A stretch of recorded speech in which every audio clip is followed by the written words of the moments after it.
Indian लोग शादियों में इतनी ज़्यादा फिजूल खर्ची क्यों करते हैं? आज हम इसी पर बात करेंगे। नमस्कार, मैं सरिता सेलवाल।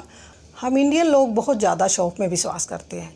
हर चीज़ पे, चाहे वो आपको घर बनाना हो या गाड़ी लेनी हो, हमेशा हम अपने जेब से बढ़कर काम करते हैं। जो हम अफोर्ड नहीं कर सकते उससे ज़्यादा करते हैं।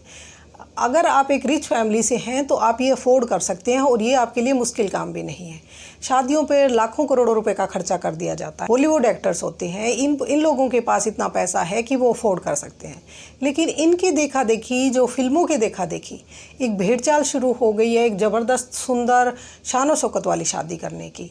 कि मान लीजिए एक मिडिल क्लास फैमिली है और वो चाहते हैं कि उनकी शादी उनकी तरह दिखे, इतनी सुंदर जैसी फिल्मों में शादियां दिखाई जाती हैं या फिल्मी सितारे जैसी शादियां करते हैं। इसीलिए वो लोग अपनी ज़िंदगी भर की जो कमाई है वो उसके ऊपर लगा देते हैं। अपने बच्चों की खुशी के लिए जो जीवन भर में उन्होंने एक पाई पाई करके जो पैसा जोड़ा होता है वो अपने बच्चों की शादियों पे लगा देते हैं।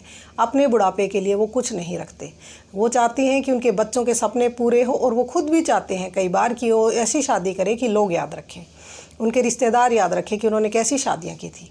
जो वो अफोर्ड नहीं कर सकते उससे आगे जाकर जब वो काम करते हैं, घर बनाते हैं, गाड़ी लेते हैं, शादियां करते हैं, तो अपने लिए एक मुसीबत पैदा करते हैं, अपने सिर पर बोझ ले लेते हैं कर्ज का। लेकिन बच्चे भी अपने पेरेंट्स को फोर्स करते हैं कि उनकी शादियां बहुत धूमधाम से की जाए, ऐसी शान शौकत वाली शादियां हो जैसी फिल्मी सितारे करते हैं। इसी वजह से पेरेंट्स ना चाहते हुए भी कई बार वो कर्जा उठाते हैं ताकि अपने बच्चों के सपनों को पूरा कर सके, ऐसी शादियां कर सके। ये जो फिल्मी सितारे या फिल्मों में दिखाया जाता है ये सारा एक बिज़नेस मॉडल है। वो जानबूझ के ऐसी शादियां करती हैं या आपको दिखाते हैं जिससे कि आप लोगों का भी मन ललचाए और उनका बिज़नेस बढ़े। ड्रेस डिज़ाइनर भी चाहते हैं कि मिडिल क्लास फैमिली से भी उनके पास ड्रेस डिज़ाइन करवाने आए, क्योंकि उनका काम, वो अपने काम को बढ़ाना चाहते हैं। और यही एक प्लानिंग है इन बॉलीवुड फिल्मों की कि आम लोगों के मन में ऐसे सपने जगा दिए जाए। जैसे कि आपने सुना होगा कि हर कोई स्विट्ज़रलैंड हनीमून बनाने चाहता है, लेकिन क्यों? क्योंकि जो आपने फिल्मों में देखा है कि एक स्विट्ज़रलैंड है जो इतना खूबसूरत देश है जहाँ लोग हनीमून बनाने जाते हैं। ऐसा तो नहीं है कि स्विट्ज़रलैंड ही सबसे सुंदर देश है, लेकिन हम लोग जो फिल्मों में देखते हैं वही अपने दिमाग में रखते हैं। इसीलिए आगे चलकर लोग वही करना चाहते हैं जो हम फिल्मों में देखते हैं। बच्चे अपने सपने पूरे करने के लिए उसी तरह के कपड़े पहनना चाहते हैं, उसी तरह की शादियां करना चाहते हैं और उसी तरह के हनीमून भी वही मनाना चाहते हैं जहाँ फिल्मी सितारे मना रहे हैं। ये सितारे तो कंपनी के लिए ऐड कर रहे हैं, उनके लिए ये एक ब्रांड का काम कर रहे हैं। लेकिन आम आदमी जो इनके चंगुल में फंस रहा है उनको नहीं पता कि ये आप लोगों को ललचाने के लिए ऐसा किया जा रहा है। आपको वो सपने दिखाए जा रहे हैं जो आप पूरे नहीं कर सकते।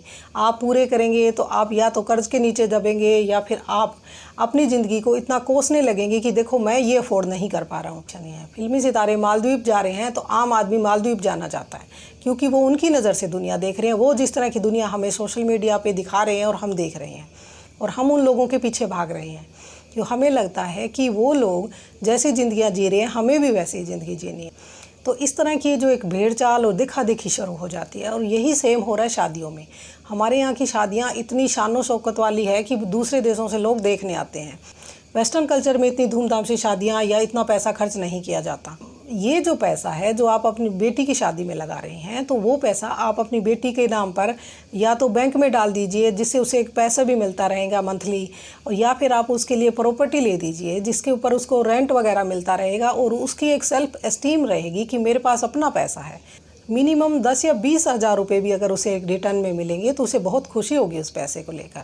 जो पैसा हम लाखों करोड़ों एक रात में या एक दिन की शादी में उड़ा देते हैं, उस पैसे को इस दिखावा करने को कोई फ़ायदा नहीं है। लोग एक दिन के लिए चर्चा करेंगे कि हाँ जी बहुत अच्छी शादी थी। हर कोई मेज़बान चाहता है कि उसकी वाहवाही हो कि मैंने बहुत अच्छी शादी की, लेकिन वो थोड़े दिनों की चर्चा का विषय है, बाद में सब भूल जाएंगे और वो पैसा आपका कोई काम नहीं आने वाला।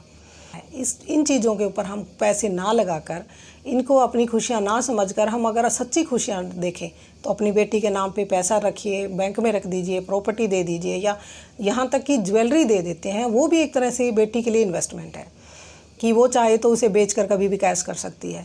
कोई मंथली रिटर्न या कोई पैसा उसके पास नहीं आ रहा है जिससे वो अपना खर्च चला सके या उसके हाथ में कुछ आ रहा हो। मान लीजिए ज्वेलरी आज आपने दी है, वो कल को डबल या ट्रिपल पैसों की भी हो जाएगी, लेकिन उसके हाथ में कुछ नहीं आएगा।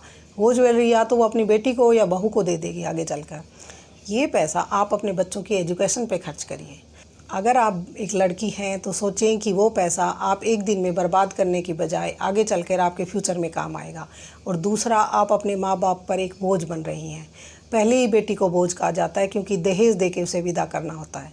लेकिन अगर आजकल दहेज कम दिया जा रहा है पढ़े लिखे लोगों में, लेकिन ये जो नया ट्रेंड शुरू हुआ है, इस ट्रेंड की वजह से माँ बाप पे फिर लड़कियाँ बोझ बन रही हैं। क्योंकि लड़कियों की शादी बहुत शानो शौकत से करनी पड़ती है, क्योंकि लड़के वालों की डिमांड होती है।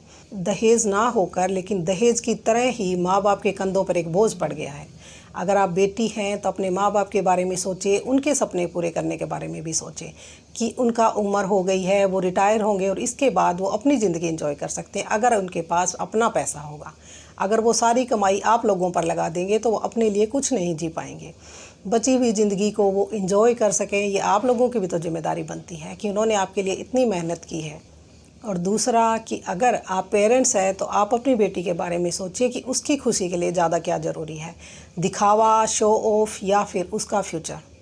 जो उस पैसा उसके फ्यूचर में काम आ सकता है, उस पैसे को यूं ही बर्बाद करने के बजाय उसके लिए इन्वेस्ट करें, ताकि आगे चलकर वो उसके लिए एक सहारा बन सके, एक कॉन्फिडेंस बन सके। आप ये वीडियो शेयर करिए अगर आपको लगता है कि समाज में ये लोगों के काम आ सकता है।